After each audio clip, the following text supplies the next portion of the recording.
Tell us what it's like for not only yourself, but for all the other vets you know at this time in their lives, under the circumstances they're having to deal with. It's really a kind of a hard day-to-day existence, more or less. For me, it's not really living per se, it's just existing day-to-day. We have our good days and we have our bad days, but we try to make the best with what we got. Tell us about your vet service. I served in the U.S. Army from 85 to 96, specifically from 90 to 95 in Saudi Arabia during Operation Desert Shield, Desert Storm. What brought you to this space in your life? Series a lot of different kind of crap. Been married twice, divorced twice. I've been diagnosed with post-traumatic stress disorder along with being diabetic, and I've also had bipolar disorder. So it's just a combination of just basically a run of bad luck. What kind of help are you getting? Currently I'm with my current girlfriend. I've been getting a lot of help from George Taylor Sr. and the National Homeless Veteran Support. They've helped me out a lot. They've got me some help that I've needed, and a lot of help I'm still waiting on, but that's due to bureaucratical crap through the VA. But they've helped me out with food, just somebody on the other end of a phone sometimes just to talk to, if I need somebody to talk to. How many vets do you know or have met who are simply hungry, don't have food? I've met probably a couple hundred veterans down here in Brevard County alone that are just simply hungry. They come here to the Daily Bread, or they'll go to other different food pantries to get food, sometimes clothing, once in a while a good shower. And they'll talk to Miss Beckham, D, as we like to call her, Mom, or the General. She's the coordinator down in this area to help out with the NVHS, to help us vets down here. What message would you like to give the American public? Fly your American flag with pride. Support our troops. Even if you don't support the war, support us. There's more of us than what anybody really realizes. That's pretty much it. Good. Hi, I'm Dee Beckham with National Veterans Homeless Support, and this is how I go to the woods every Wednesday morning and take care of my homeless veterans. I have a variety of things. I have sterno so they can cook. I make candles for them out of my old spaghetti jars and defunct candles, and I put a wick in it and the guys can have light after dark. Also, we take Avon Skin So Soft. I purchased the bottles and the caps, and we fill them according to the measurements that we need. They know they have to shake it up, and they are told they must return this bottle to me if they want another one. And believe me, I get them back because they don't want to be bitten by mosquitoes. Mosquitoes are a big problem in Florida. Okay? In these two containers, I have 5 pounds of food. The food consists of a couple cans of soup, peanut butter, chunky chicken. I have fruit, Nature Valley granola bars, Special K bars, a couple things of coffee from hotels. We have another can of fruit, dried milk. Don't see any beef stew in there. I must have run out. Who pays for all this? All right.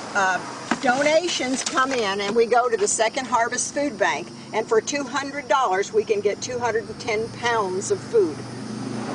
So we purchase by the pallet, and then we distribute it among the different veterans groups here in the county. And if you'll look up in the window here, I have all these pillowcases. I give them pillows and pillowcases, and I tell them, if you want a clean pillowcase, you have to bring me the dirty one. And they do. They bring it to me. And of course, the favorite thing they have back here is a box of socks. They love socks. Can't get enough.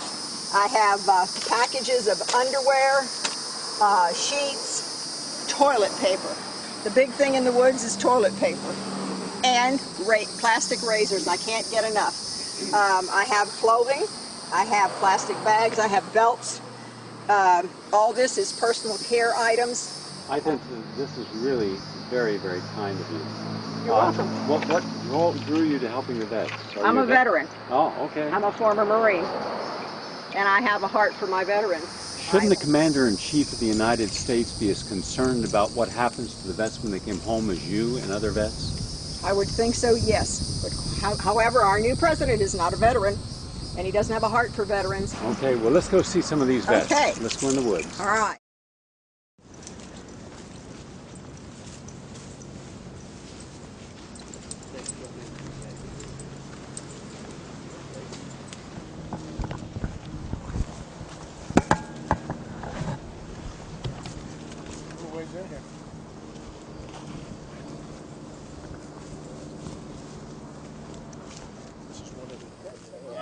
Hey, Camp. Yeah, I do. Anybody home? Anybody home? National Veterans Homeless Support coming in. Hey. I was in the Army infantry between 1964 and 66. Was stationed overseas. I first learned about the National Veterans Homeless Support Group about almost 2 years ago through the Florida Today. The founder, George Taylor, was on the front page of one edition. He was in the woods and talking to an Iraq wounded veteran that was living in the woods. And it basically touched a chord very deeply. I, being a vet, obviously could empathize. And me being, thank God, doing comfortable life now, had a tremendous thing of giving back. I had no idea that these conditions were what we are finding now with it today. I think in the Central Florida alone, as I recall, and this is an estimate, there's over 4,500 homeless veterans in Central Florida, just Central Florida alone. There's 67 counties in the state of Florida, and we have the other states also. So you can imagine what it's going to be if we're just an example here. I imagine in Brevard County, I don't know, it's probably a couple of thousand, and we're finding homeless camps all the time. He has all his toiletries lined up there. He has his mirror hanging on the tree. He has his own homemade ladder that he goes up and fills up his shower. And then he takes a shower below, and the sun will heat the water because it's dark. That's really neat. I mean, they're very, very ingenious.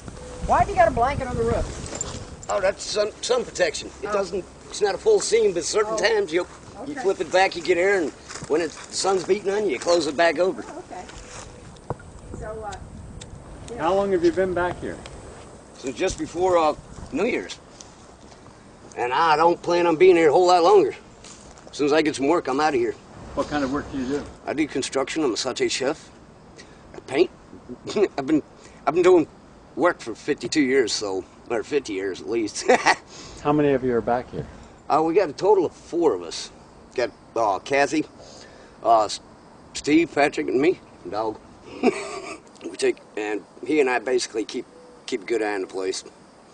We keep an eye on Kathy. Steve, he keeps an eye. We all kind of keep an eye on her. And nice thing is, it's a secure area where we're all in hollering distance.